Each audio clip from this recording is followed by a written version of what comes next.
Beloved viewers, today on the show I have an enthusiastic young man who is driven by the desire to soar above the imprisonment of the township.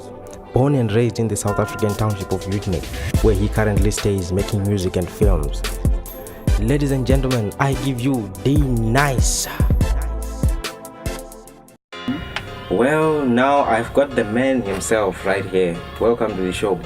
Thank you for having me. You know, I want to ask you one simple, hard question. Yeah. I always wanted to ask you this. Okay. What inspired you to start filmmaking?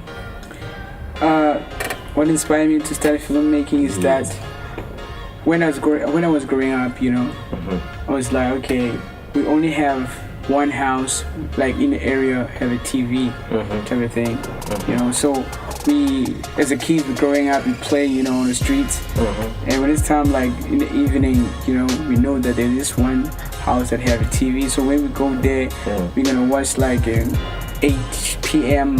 film, So it was like growing up, like when I was 10 years old, watching these films, understand? I was like, back in my head, it was like, okay, one day I want to make a movie, you know what I mean? I have that dream, I want to make a movie, but I didn't know how I'm going to do it. But in my mind, I've already decided, okay, this is... And that was your vision when you were around 10 years old? Yeah, around 10 years old. And then when was the first time that you attempted making a film? The first time I attempted to make a film, it was like when I was doing grade 11, in high school, of course. So I was like, okay, taking my brother's phone. I'm like, okay, I'm gonna shoot a couple of scenes. I don't know what I was doing, but in my head I have this film planned out, you know what I mean? I don't know how to write script, but I was like taking one of my friends. I said, okay guys, I have this awesome idea, so we can go outside, shoot this film. So I was like, okay, even though it was not that proper, I didn't know even it was a short film. In my mind, it was like full. It was just film. Footage put together. Yeah. I think that is the definition of a film. Just getting clips. If you watch a movie by Charlie Chaplin, you will understand that. It was just like black and white pictures. Yeah, I was just like moving. There was no, even the story would be like, okay, this is a story. There was no storyline. Yeah, nothing. Okay, so tell me something. Now that you are still making films, and you started when you were in grade 11, right?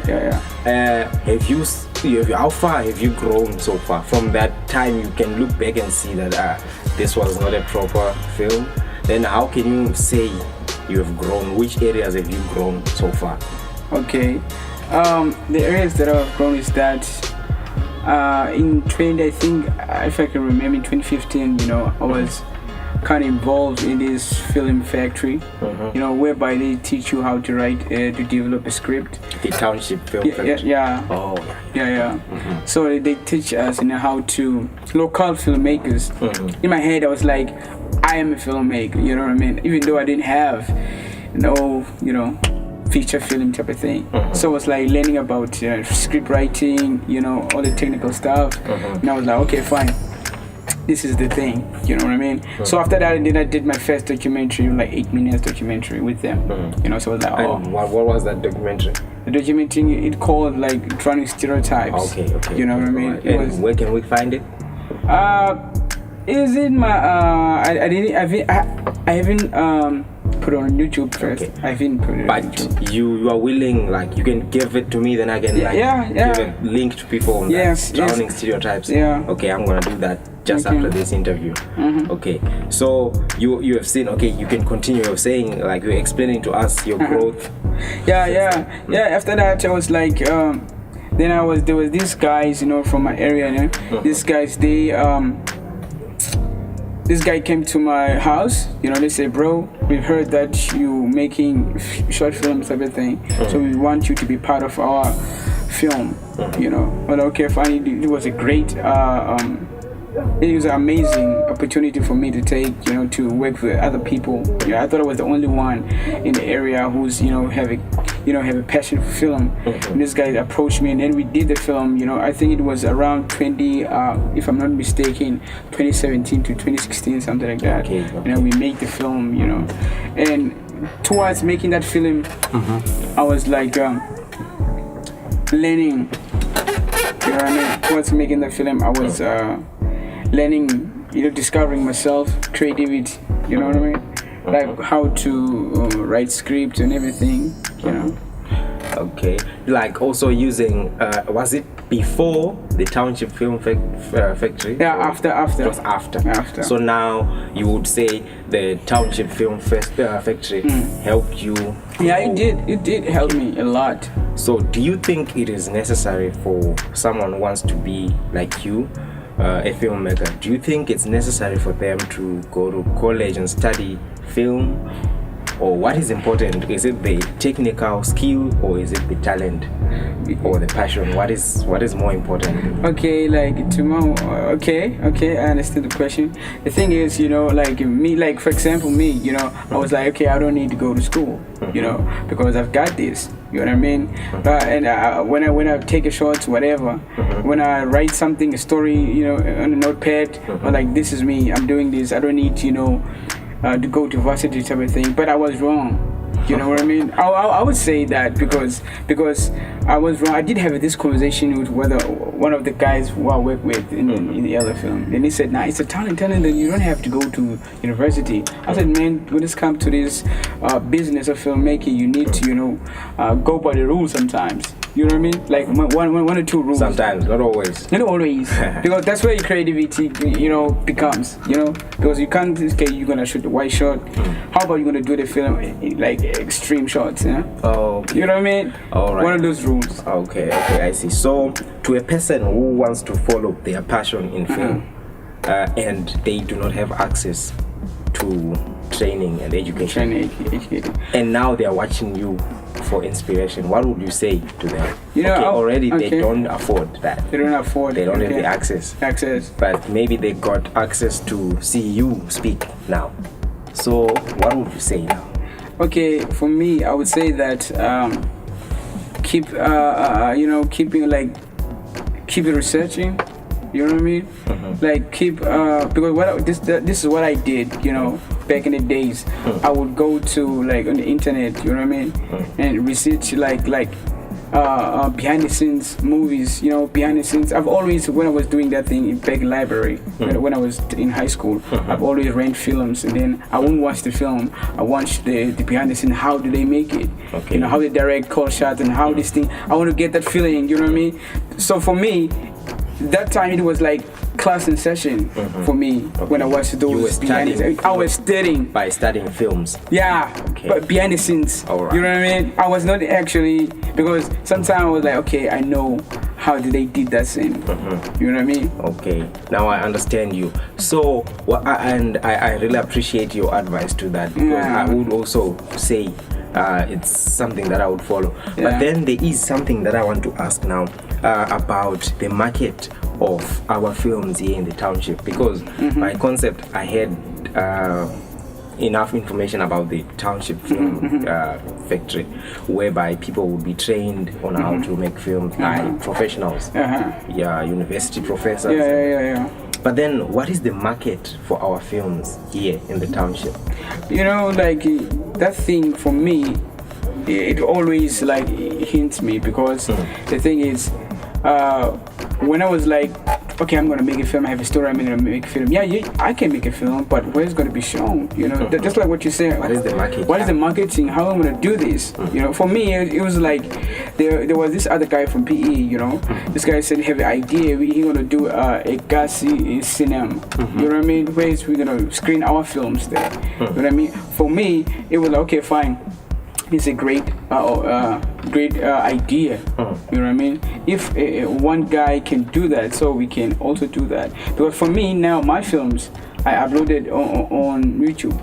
You understand? Okay. And also, just tell me like your titles, your movie titles, like your short film titles. Okay, my short film title, the one that I did last year, it was the Promised Land. Okay, The Promised Land. Okay. And the other one, which I work with the other guys, it's called Blood Money. Okay, Blood Money. Is Blood Money included on the ones that you gave me for the channel, like the ones that I should promote also? Yeah. Okay. There is a thing here, especially with my experience from staying in the township. Okay. People who live with their parents, people who are not fully independent. Yeah. Right? Then they want to venture into exploring more about their talent, but then they're not sure about the profitability of this. We have discussed about the market of the films locally being a challenge, and now the passion being like not enough for success, and especially looking at the talent of filmmaking. What would you say to a young person who's caught in between that dilemma of I want to make films, but then I also want to make money, but then there is no way of making money out of it? Yes.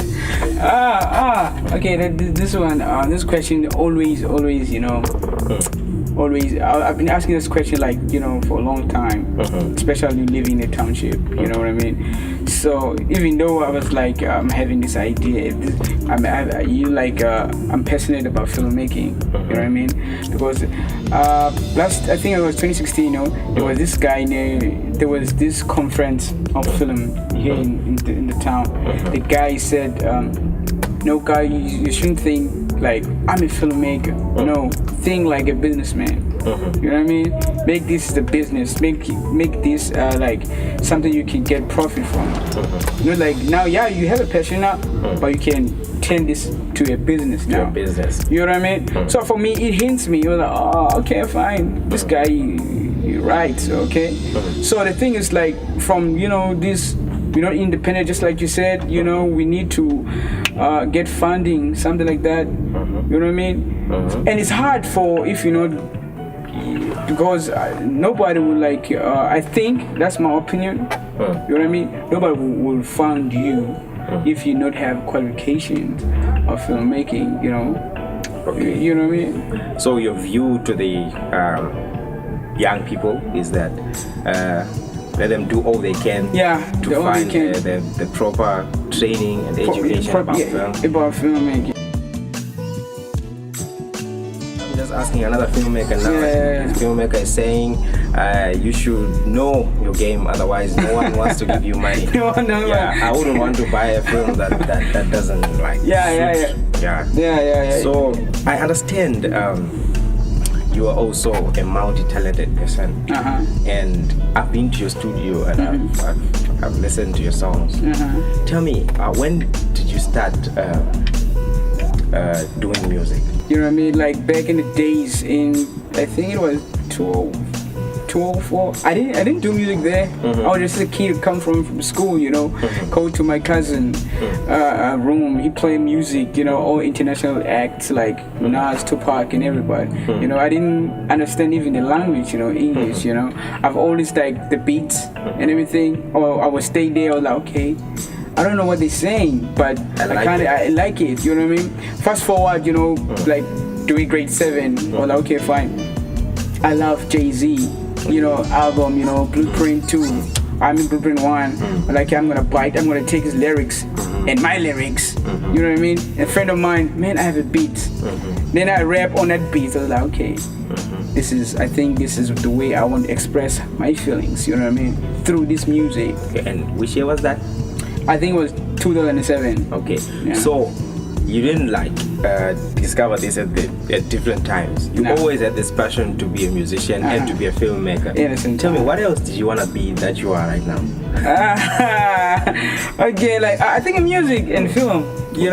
Nothing else. You see, when I see you now, I see someone like Da Vinci. You see, someone who just is a talent, is a moving talent. They do not want to be classified. You see, sometimes I'll tell you a secret. I hate being classified. This other time I was at church and I was with a camera. Then this other guy said, okay, go and ask the photographer that. And I was like, whoa, I'm not a photographer. I'm not. I don't like when people see you with this. Then they call you that. People see me with a bass, then they call you a bassist. I don't like that. I want to play bass. I want to play keyboard. I want to make films. So I see a bit of myself in you, and I understand. So now, currently, what are you working on, music-wise? Music-wise, last year, I was about to drop my EP. I was like, okay, fine now. it's too late. Like it was the end of the year. Like okay, I was thinking like marketing strategy. You know what I mean? Because it won't get the attention that it deserves. Because I work hard on that EP type of thing. And this year, I'm working on a mixtape. Okay. You know what I mean? With a couple of guys, in my record label type of thing. Okay. You know what I mean? So I'm still working on it. Even yesterday, I was like having a studio session. Okay. So I would ask, I'm a provocative person. I like to ask questions that provoke, even anger. Okay. Yeah. So what is your target audience for this EP? Like, meaning like maybe some people in the USA are making their EPs. We know they're targeting fellow people in their culture. Okay. Then maybe we just overlap and see that some of these things don't really apply to our culture. Okay. We like it, you see. So what is the target audience for this my EP? Okay, the target audience for my EP is like so first, like they say, start home first. You know what I mean? Home is home is no longer a unified front. Okay. Like you can't say I'm making this for black people. Okay, yeah. Home is also divided. As we speak now. Yeah. You see, this EP, I think like I owe some of my I think I didn't have fans. It's funny, you know what I mean? I didn't have fans back then, the days when I was freestyling with no tape out, I didn't have singles, I didn't record, but I was going session to session, like ciphers, freestyling, rapping, whatever. I didn't have my own fan base there. Yes. You know what I mean? So I was like, in this EP, I was like, okay, I'm coming out. I have something I have now for these guys. You know what I mean? I was not doing for everybody. Okay. You know what I mean? I wasn't like I'm gonna do it for the clubs. I'm gonna do it for something. No. Okay. I'm doing it for the people that knows. Okay. My street credit. Okay. I'll put it that way. You're doing it. Okay. You're doing it for your people. Like I once read something last year which says, "Do not find clients for your products. Okay. But instead, find products for your client." So now I'm trying to convert it to a musical sense. Okay. So I see it's 100%. Yeah. Do not find listeners for your music, but find music for your listeners. Yeah, so that's exactly what you're doing. That's what I was doing. Okay, no, I appreciate your time and sharing everything that you are going through with us. But then I am trying to establish a culture here where I'll just give you a crash quiz. Like I'm just gonna ask you. Okay. I want to try to get inside you and see what you think and what you spend your time doing when you're on the internet. What are you doing? So I'm just gonna ask you a few questions. Okay. You know the country France, right? France, yeah. What is the capital city there? Capital city. No, if you don't know. You okay, no. I'm just thinking, man, because when I was a kid back in high school, like. Oh, are you gonna give me a history? No. Back in high school, bro, I used to like open an atlas. There was a friend of mine talk about cities and everything. Okay, France. It was Paris. I don't know. Yeah, that's it. Yeah. And you know the country Nigeria? Yeah, I know the country. What's the capital there? Nigeria, I think Lagos. Okay, you got 2 out of 5 right now. Okay. And there is Zimbabwe. Yeah, Zimbabwe. You know Zimbabwe? Yeah. What's the capital there? Harare. 3 out of 5. Yeah. And then this guy's got it all. Yeah, bro. I was not like spending, sleeping. And Botswana? Botswana, okay. I'm thinking. Botswana. Jesus, I don't